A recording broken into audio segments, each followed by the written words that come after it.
Just getting started, the shit is a tease. Perfecting my crap, man, this shit getting easy. I'm thinking about pouring the deuce in the leader. Busting, I'm sweating, I need me a freezer. I need me a shorty like Queen Latifah, cause shorty gon' ride whenever I need her. I was just down bad, now I'm breaking the meter. What's the word, YouTube? It's favorite face DLace, and I'm back with another reaction video. Right now we're about to react to a video that I've seen on YouTube a couple of different times, and I'm interested to see what it says, man. It's when a police informant, being a police informant goes wrong. I feel like this is an appropriate time to do this. Y'all know a lot of people have been accused of being informants and snitching and all that, man. So we gonna see a real life story about, I guess, when being a police informant can go wrong for somebody, man. So we finna get right to it, man. If you're new to the channel, we on the road to 100K subs, man. So make sure y'all smash that subscribe button. And since you're watching this video, make sure you like it as well. Follow me on my socials, some of you right here, and the rest will be in the description down below. And we finna get right into it, man. Florida State University graduate by the name of Rachel Morningstar Hoffman was placed under drug court supervision. That's an interesting name, Rachel Morningstar Hoffman. In her possession during a traffic stop on February the 22nd of 2007. In April of the following year, Tallahassee police conducted a search of the young woman's apartment, where they discovered more cannabis, as well as 4 ecstasy pills. She consequently faced criminal charges, but the authorities. So, and this is why I feel like people be like talking about why rats is so wrong, bro. Because I already know where it's going, just based off the first couple of minutes, bro. She got caught doing something, and now instead of just taking her time and being real about it, she gonna go tell and be an informant and tell on somebody else, bro. Like, I don't know. Me personally, see, I'm a civilian, like most of y'all probably are. So it's like that snitching stuff, they really don't, you know what I'm saying? A lot of us be trying to identify with it, but it really don't go for us. But at the same time, you gotta have some type of morals, bro. If you do something, take it on the chin, bro. Like, I already know what this is. Gave her the opportunity to serve as a police informant to avoid a possible prison sentence. Hoffman agreed, and she was subsequently tasked with obtaining 1,500 ecstasy pills, 2 ounces of cocaine, and 2 handguns, which violated department policy, with $13,000 in a buy-bust operation. On the day of the sting, Hoffman went to the agreed-upon location to meet with a pair of suspects, with 2 narcotics officers monitoring her movements. However, the dealers made a sudden change to the location of the buy. Hoffman was urged not to follow them, but technical issues with the police's equipment prevented her from receiving those instructions. The handlers lost track of her when she reportedly left with the 2 suspects in a stolen BMW. She was then gunned down by the dealers with one of the firearms she was supposed to purchase. In the aftermath, the Tallahassee Police Department came under fire for sending I thought they was finna say something like she tried to finesse them, like she ran off or something with the people that she was supposed to try to get caught up. But then they gutted to see. That's another thing, bro. Y'all be trying to be rats and y'all don't even know, bro. Like some of these people too, like some of these people who are, I want to say like big dogs, or whoever these people working for, whoever she was trying to get caught up, bro, they usually got connections. They probably know people in the police department, or they probably just got eyes everywhere. So it's like, you trying to do something on the low, bro, they probably gonna find out, bro. Like, especially, it depends on what kind of people you dealing with, but more times than not, bro, they gonna have somebody set up in a police station so they can be prepared for stuff like that, bro. Like, out into the field, despite not having any undercover training or knowledge of either cocaine or guns. The officers involved were suspended with pay, and the victim's family filed a wrongful death. Then you die, you get killed, and the police officers get suspended, while then they still getting paid. Why are you dead? Like, that's what I'm saying, bro. Just take it on the chin. The city, which was ultimately settled for a reported $2.6 million. On December the 17th of 2009, what would have been She's 23 though. That is tough. Birthday, the 2 suspects identified. That is tough. At 23, you probably don't want to take that. I ain't gonna lie. That is tough. Jabbar Green were found guilty of murder. Both were given life sentences. In May of 2009, the Florida State Senate passed new legislation dubbed Rachel's Law, which introduced new requirements for law enforcement agencies recruiting confidential informants. There's one thing you need to do before you buy anything online. Don't spend another dime on Amazon until you watch this. Number 6, Victor Castro Martinez. Oh, so they finna show us multiple, okay. 25-year-old Victor Castro Martinez, an admitted member of the international gang known as MS-13, agreed to cooperate with the police in 2018 as part of a larger investigation into the notorious group. On the evening of June the 6th, Martinez informed his police contact that he was meeting with other MS-13 members at 7600 Long Drive near Cullinan Park in Houston, Texas. The following morning, the informant's mutilated body was found in the park with the police's audio recording device still in his pocket. It was determined that he perished within 30 minutes of sending his final text message to his handler during the ensuing homicide. And it's like, if you gonna do this, bro, come on. Like, be smart about it, bro. Like, you gotta really make sure you locked in with 12. You gotta make, I feel like I'm showing people how to be it. Showing people how to be a rat. But it's like, bro, you gotta be locked in with 12, bro. And I feel like you gotta be able to gauge the situation. That's why I just said take it on the chin, bro. Honestly. Cause this is gonna get you in more danger, bro. I ain't gonna lie. You're gonna be a lot more danger. Ambushed by at least 7 a lot more members danger. identified as Wilson Jose Ventura Meza, That's tough. Jimmy Villalobos Gomez, Angel Like, you getting smoked by them? Vitido and Villalobos. Who? You letting them smoke you? That's all I'm saying, bro. Like, you might have taken on the chin, bro. Aguilar, Taking on the chin, bro. Walter Who was Antonio this? Chiquez Garcia, Marlon Miranda Moran. Bro look like buddy, I forgot his name, but he had the blonde hair. He was the villain in the Rush Hour movie. Bro look like him, bro.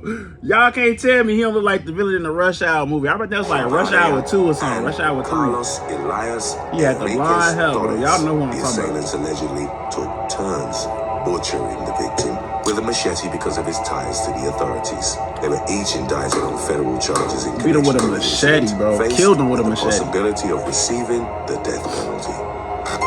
Number 5. Paella Tassini. 22-year-old Danny Geist Jr. was the victim of a fatal gang-related shooting on September the 27th of 2000. He was reportedly gunned down as he sat in a brown Datsun vehicle in Pittsburgh, California. Although the case went cold for several years thereafter, the police broke new ground in the investigation after conducting an interview with a man believed to have been a witness to the shooting. In 2019, a 46-year-old Elk Grove resident named Paella Tassini was asked to provide a statement in support of the authorities' efforts to identify 19 years later. Tassini obliged, but in doing so inadvertently implicated himself in the crime. The man was said to have given investigators a blow-by-blow account of the situation leading up to the shooting. He'd been inside the car with the man who ultimately executed Geist. The latter had allegedly insulted the shooter and was involved with a drug ring, with which the occupants of Tassini's vehicle had been feuding.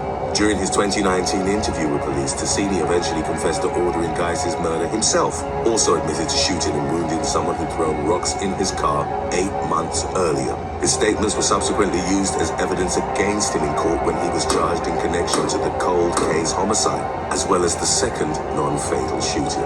I ain't gonna lie, that's dumb, but it's like, okay, was he kind of feeling guilty and want to do like a good deed? Because he really could have just kept all this to himself. I ain't gonna lie, like, he really just implemented himself in murders, like 2-3 murders, one including that he did, and another one that he that he caused, like I can't think of the word, but y'all know what I'm trying to say, bro. He basically put a hit on dude, and he was down for this man murder. Like, I don't know.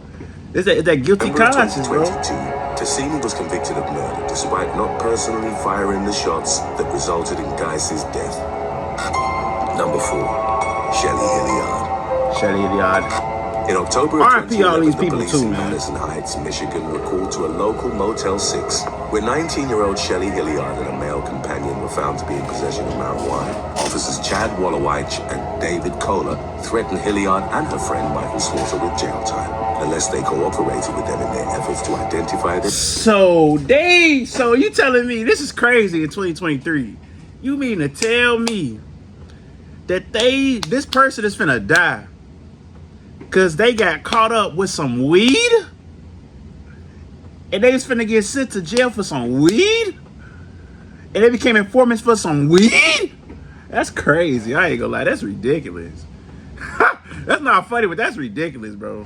That's crazy. Hilliard called the individual who'd supplied them the drugs, Kasim Red Rakib, and asked him to come to the Motel 6. The drugs. When Rakib did so, he was ambushed by the police, who took him and his associate, Marquita Clark, into custody on charges of possession with intent to distribute. In the early hours of the morning on October the 23rd, Rakib and an individual named James Matthews lured Hilliard to a house in the 900 block of Longfellow Street in Detroit, under the pretense that one of them was interested in going on a date. How? I'm confused now. They just said he got arrested when him and the girl showed up, but now they saying that the girl who told on him got lured there by him and somebody else. Ain't he in jail? Am I tweaking? But did he just get locked up?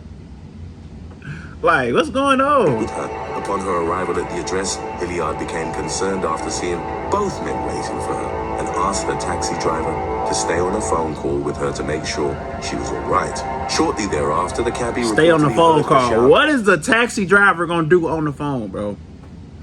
Something gonna already happen to you, and he's a taxi driver. He don't know you, which he has no ties to you at all, which means he either just gonna leave or he's just gonna call the police after whatever has happened to you has happened. Like, bro, you should have stayed in the taxi. What are we doing? Stay in the taxi. Court records indicated that Rakib and Matthews proceeded to brutally assault Hilliard for acting as a police informant, which had allegedly That's a been trans revealed to woman? them by officers Waller White and Kohler. Hilliard eventually succumbed to her severe beating injuries, at which point her killers dismembered her corpse and scattered her body parts at various locations around Detroit.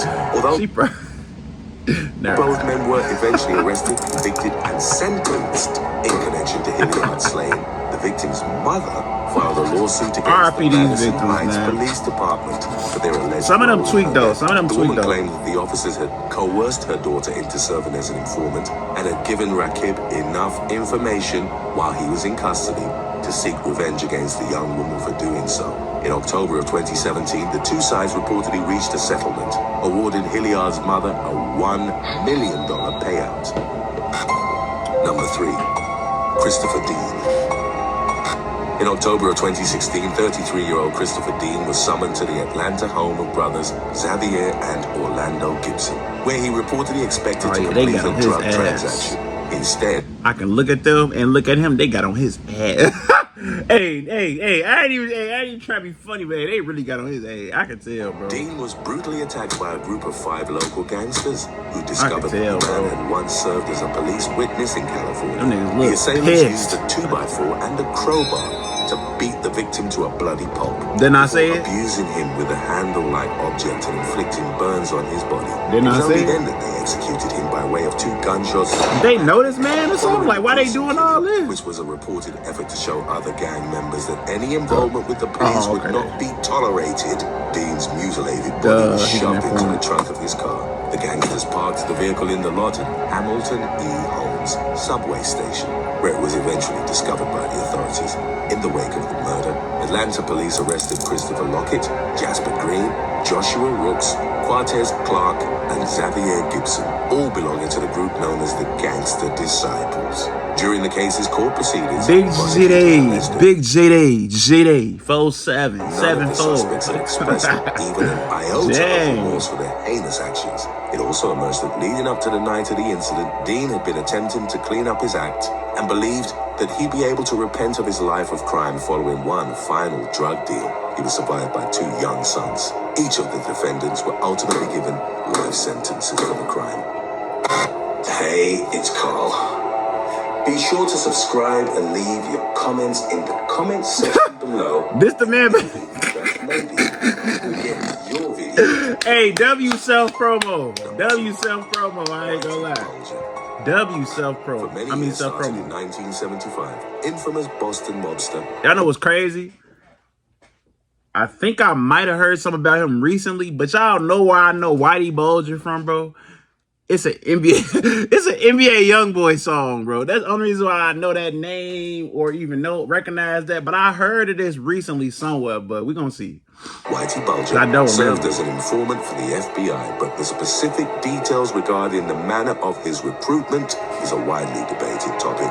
According to official reports on the matter, the Winter Hill gang boss agreed to give authorities information about the Patriarca crime family, his rivals based out of Boston and Providence, Rhode Island, although Bulger himself publicly denied it. In exchange for the inside information, the Winter Hill gang was effectively given immunity and allowed to conduct their criminal enterprise without fear of legal repercussions. It was also reported that Bulger's FBI handler, John Connolly, would give him valuable information about his competitors as part of their covert partnership. In 1988, the Boston Globe's so-called Spotlight team released a story highlighting Bulger's informant status and how he'd been unable to continue committing crimes for years because of his cooperation with federal authorities. During the 1990s, media reports began to trickle out, implicating various federal, state, and local officials with ties to Bulger in instances of criminal activity. That's crazy. I've seen this picture 1,000 times, but I never knew what it was. Fugitive, and by the turn of the 21st century, was considered the most wanted man in the world besides Osama bin Laden. He and his longtime girlfriend were finally apprehended at an apartment complex in Santa Monica, California, in the summer of 2011. Bulger was given a pair of life terms, but only 5 years into his sentence, he was brutally beaten to death by fellow inmates after being transferred to the United States Penitentiary, Hazleton, near Brewston Mills, West Virginia. In December of 2022, an official U.S. Department of Justice inquiry into Bulger's death determined that it had been precipitated by bureaucratic incompetence and serious job performance failures on the part of prison officials. Number 1. Susan Smith.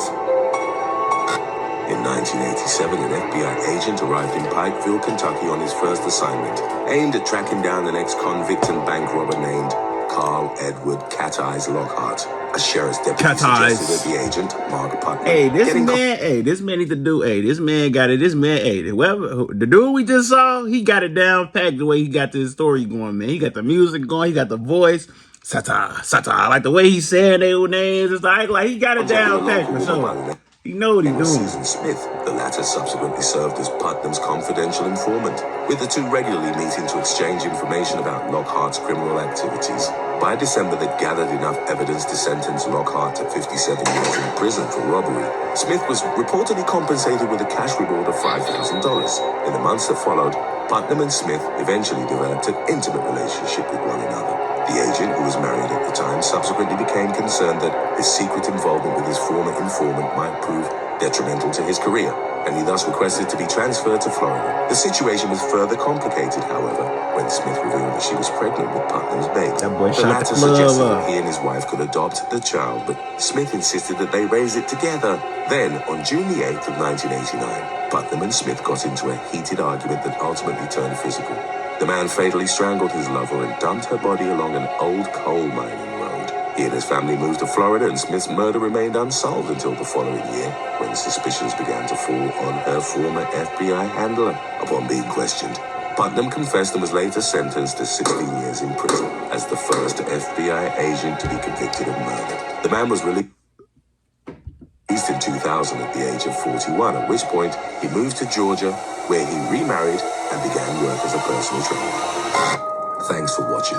So you mean to tell me this man murdered this lady? Murdered not just anybody, but a woman who was basically the mother of his, the mother of his child. And he only got 16 years? And now he's outsourced as a personal trainer? Man, if y'all like this video, make sure y'all smash subscribe and smash the like button, bro. That's I don't know, bro. I don't even want to get into how deep that is. Oh, they got another one. When? Oh no, that's not it. But hey, man, if y'all like the video, if y'all want more stuff like this, leave some likes, leave some comments, man. And if you're new to the channel, hit the subscribe button. And we out, man, because that's crazy. I'm a fault with. Just getting started, the shit is a tease. Perfecting my crap, man, this shit getting easy. I'm thinking about pouring the deuce in the leader. Busting, I'm sweating, I need me a freezer. I need me a shorty like Queen Latifah, cause shorty gon' ride whenever I need her. I was just down bad, now I'm breaking the meter.